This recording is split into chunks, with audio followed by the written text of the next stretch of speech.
भारत ने G20 में इतिहास रच दिया है और पूरे विश्व में एक नया कीर्तिमान स्थापित कर दिया है। लेकिन इसके पीछे जिस टीम ने सबसे ज्यादा काम किया है उसमें है शेरपा अमिताभ कांत। यूं तो आईएएस के बहुत बड़े अधिकारी माने जाते हैं, लेकिन अगर मैं ये कहूं कि नीति आयोग G20 में इतने सारे चैलेंजेस के बाद इसकी सफलता के पीछे भारत को इस समय G20 से सबसे बड़ा क्या मिला? देखिए, कई चीज़ें हैं। हमने पहले तो ये दिखाया कि हम ग्रोथ और डेवलपमेंट में फोकस करेंगे। तो हमारी जो प्रायोरिटीज़ थी वो स्ट्रॉन्ग सस्टेनेबल इंक्लूसिव ग्रोथ है। हमारी जो प्रायोरिटी थी कि सस्टेनेबल डेवलपमेंट गोल्स को हम एक्सेलरेट करें, आगे ले जाएं, क्योंकि कोविड के बाद लोगों को एजुकेशन हेल्थ में बहुत इम्पैक्ट हुआ है। हमारी प्रायोरिटी थी कि हम आगे चल के क्लाइमेट एक्शन और ग्रीन डेवलपमेंट पे काम करें, जिस पे हमने काफ़ी सफलता प्राप्त की है। और फिर फोकस करें इस पे कि टेक्नोलॉजिकल डेवलपमेंट और डिजिटल पब्लिक इंफ्रास्ट्रक्चर, जिसमें इंडिया ने बहुत अच्छा काम किया है, उसको आगे ले जाएं। और फिर मल्टीलैटरल इंस्टीट्यूशंस हैं, उनमें क्या बदलाव ला सकते हैं 21वीं सदी में। और आखिरी विमेन लेड डेवलपमेंट हमारी मेन प्रायोरिटी थी। विमेन लेड डेवलपमेंट, जिसमें विमेन एम्पावरमेंट, जेंडर प्रायोरिटी, सबको हम लेकर आगे लाए। और इसमें पूरी हमने जो 83 पैरास बने, 83 पैरा सब में कंसेंसस आया है।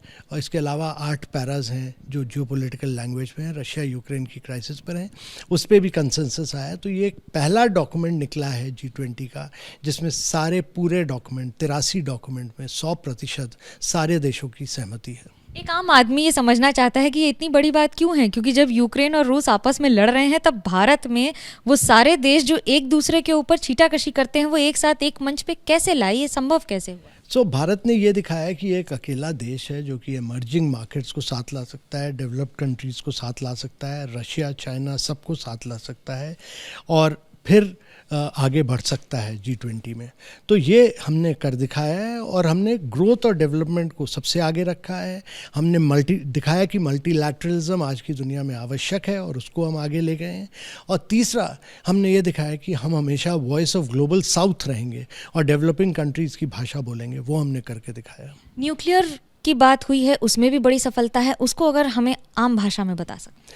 देखिए, ये जियोपॉलिटिकल पैरा का पार्ट है और जियोपॉलिटिकल पैरा में ये कहा गया है कि एक तो कि देयर बी हम टेरिटोरियल इंटेग्रिटी, सॉवरेनिटी और पॉलिटिकल इंडिपेंडेंस और कहीं टेरिटोरियल एक्विजिशन नहीं किया जाएगा, उसको हम रिस्पेक्ट करेंगे। और हमने कहा है कि द यूज़ और threat of nuclear weapons is inadmissible.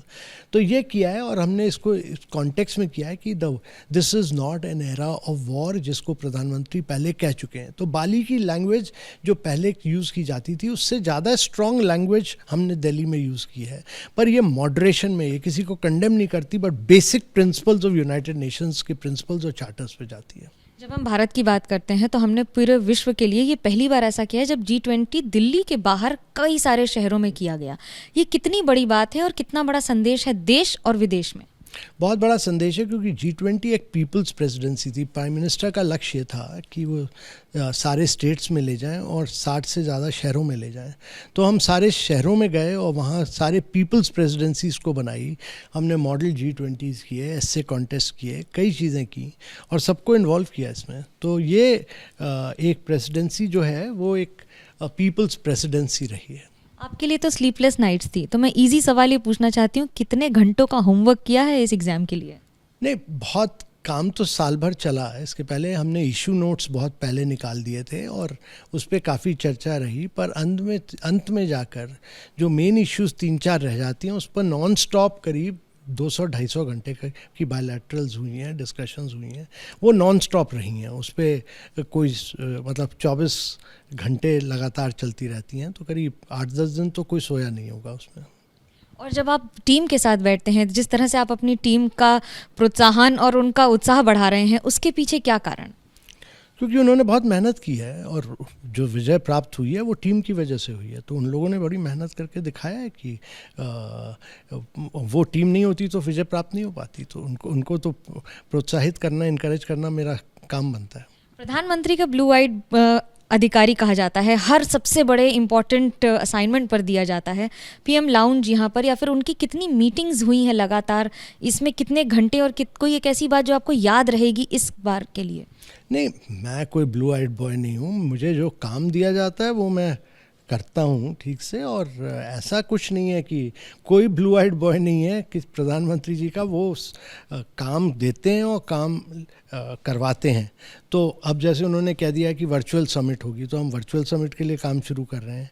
तो हम तो मेहनत करने वाले जवान हैं, और जवान की तरह हम काम करते हैं हर चीज़ के लिए। और इस G20 के लिए भी बड़ी मेहनत की हम लोगों ने। G20 के लिए आम आदमी, जनता के लिए, एक आम भारतीय के लिए सबसे बड़ी उपलब्धि क्या होगी? देखिए, आम व्यक्ति को पहली बार ये फॉरेन पॉलिसी डिप्लोमेसी आम व्यक्ति तक पहुंचा है।